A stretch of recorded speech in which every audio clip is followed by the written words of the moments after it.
Okay, welcome to East Academia.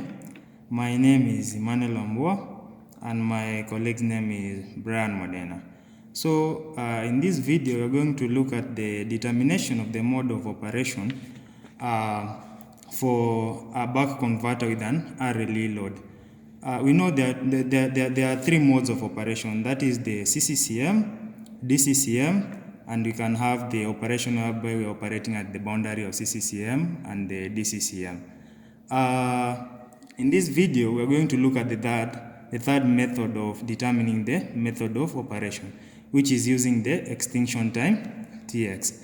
The formula is given with this expression here for calculating the extinction time. That is the T1 plus tau ln 1 plus Vs minus E over E into bracket 1 minus exponential alpha Z, whereby our tau, the time constant, is L over R, and our Z here, this portion, is RT over L. Now, Tx, the extinction time, is the zero crossover time of the inductor current. Basically, is whereby the inductor current crosses the x-axis or the zero axis. And how can we determine, how can we know the mode of operation? Now, let us start with the operation whereby we are operating at the boundary. At the boundary of DCCM and CCCM. Okay, with this, let me use a graph for better understanding. Whereby we have here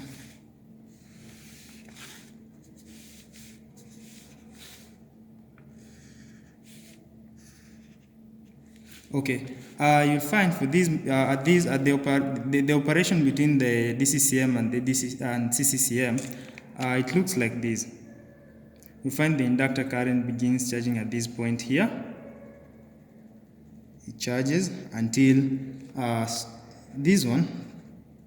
This is our on period, T on. Then this is T off, whereby T on and T off makes an entire period. So you'll find during the T on period, the inductor current increases. It increases up to some maximum point, and then it starts to discharge during the T off period. That is when the switch is switched off. It will start to discharge. It will discharge until the end of the off period. That is, the inductor current will fall to zero at exactly the end of the off period.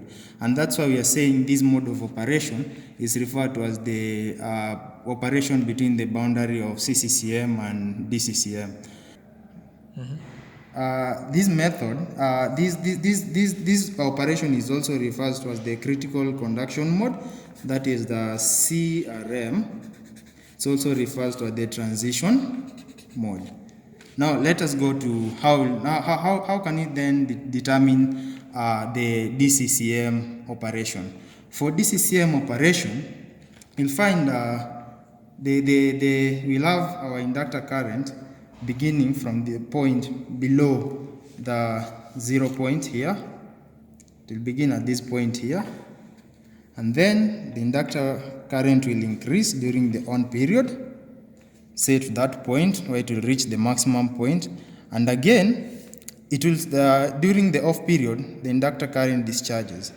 It will discharge, but then you'll find during the discharge period the inductor current will cross this zero axis here before the end of the off period. You can see why it is crossing. It's before the end of the off period, so it will fall and goes at that point. Then it will charge. It will then again start to charge.